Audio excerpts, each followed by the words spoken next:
Bienvenue à cette édition spéciale de nouvelle année. Bienvenue au 20h. Nous sommes le 27 février 2025. Qu'est-ce qui se passe avec la menace de Kamto Maurice et l'un des célèbres analystes en Afrique? Bienvenue donc sur cette chaîne sociopolitique décryptage, analyse et questions.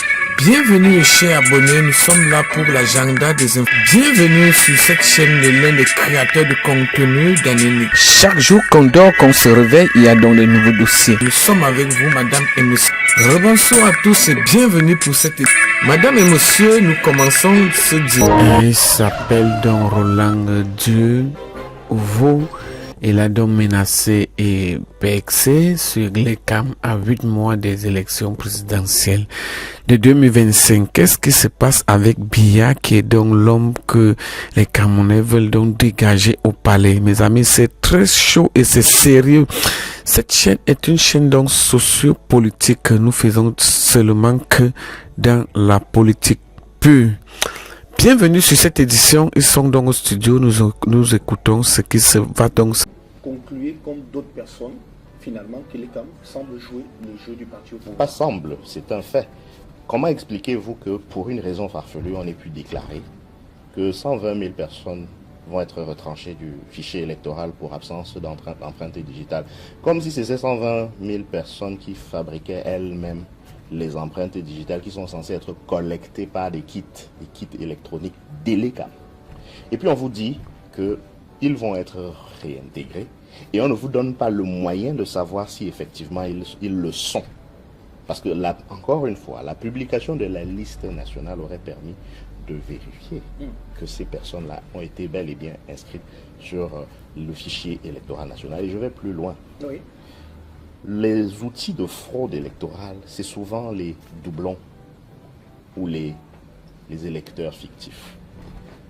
La publication de la liste nationale permet aux citoyens, en la parcourant, de s'apercevoir si oui ou non il y a des doublons. C'est pour ça qu'Elecam ne veut pas la publier. Parce que si Elecam est de connivence avec un électeur X, comme moi, qu'il veut faire voter à Douala, à Balengu, à Furuawa et à Fotokol à la fois, il n'a pas intérêt à ce qu'une liste soit publiée de sorte qu'on puisse voir le même nom apparaître à plusieurs endroits.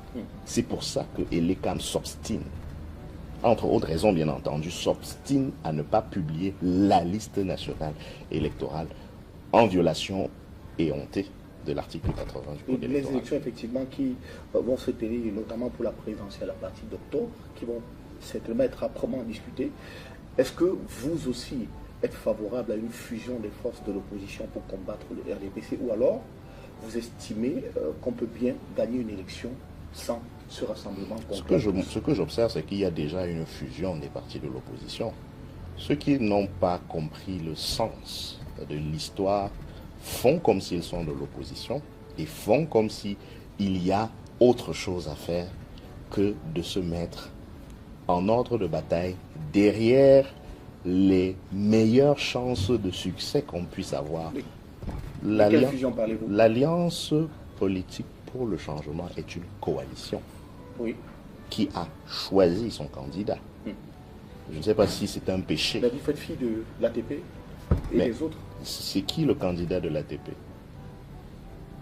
N'est pas encore officiellement connu. À 10 mois de l'élection, je fais le journaliste. Oui. C'est qui le candidat de l'ATP? Écoutez, c'est moi qui pose des questions sur le plateau, maître. Je sais.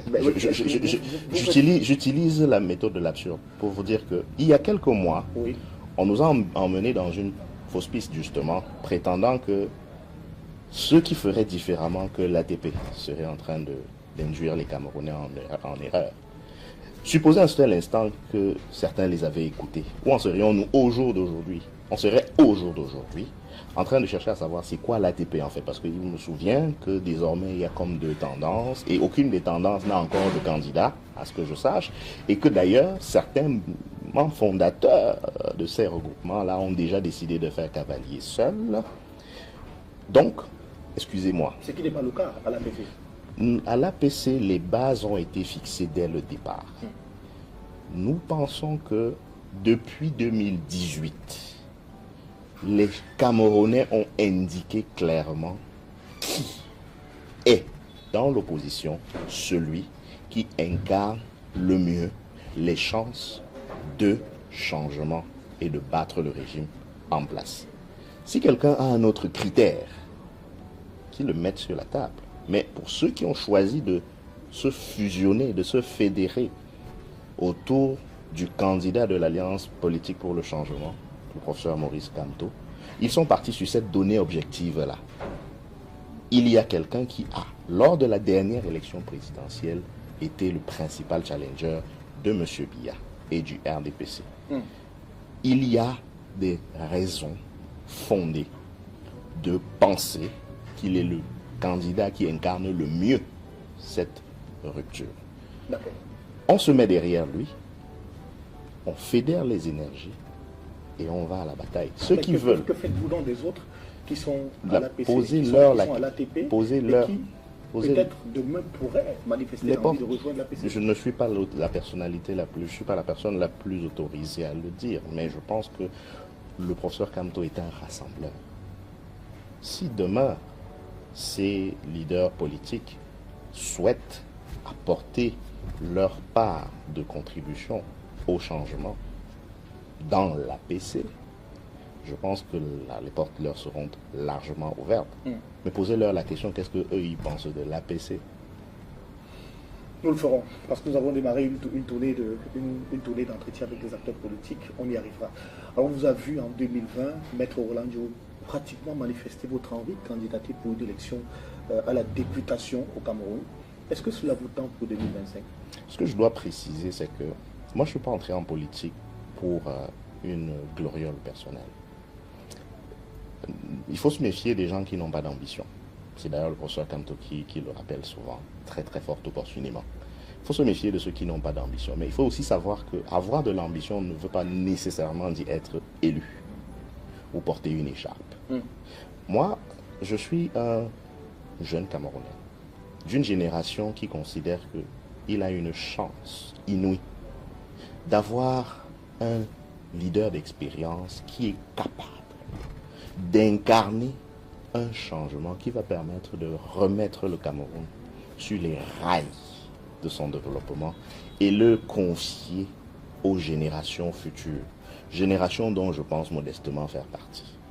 Je pense donc en réalité avoir de l'ambition politique aujourd'hui, c'est ressusciter l'ambition qu'avaient nos illustres devanciers. Ce serait de permettre à cette dynamique qui est portée depuis 2013, 2011 même, 2012 en tout cas, formellement, parce que quand je dis 2011, c'est la lettre de démission du professeur Kamto, mais 2012, partons de 2012 qui est la fondation du MRC. On a la chance d'avoir un leadership, un parti politique, une offre programmatique susceptible de fédérer toutes les énergies en vue de faire rayonner l'idée de nos pères fondateurs. C'était quoi en termes très simples? C'était l'indépendance du Cameroun. Est-ce que le Cameroun est indépendant aujourd'hui alors même que nous ne sommes pas capables, par exemple, d'avoir notre propre monnaie, d'avoir une politique économique autonome, d'être souverain? Donc, il est temps que notre génération soit consciente qu'elle a... Nous vous reviendrons dans nos prochaines éditions. Si vous le voulez donc très bien, abonnez-vous, likez, partagez. Si vous avez aimé cette vidéo, madame, monsieur, bonsoir, bienvenue pour cette édition. Ciao.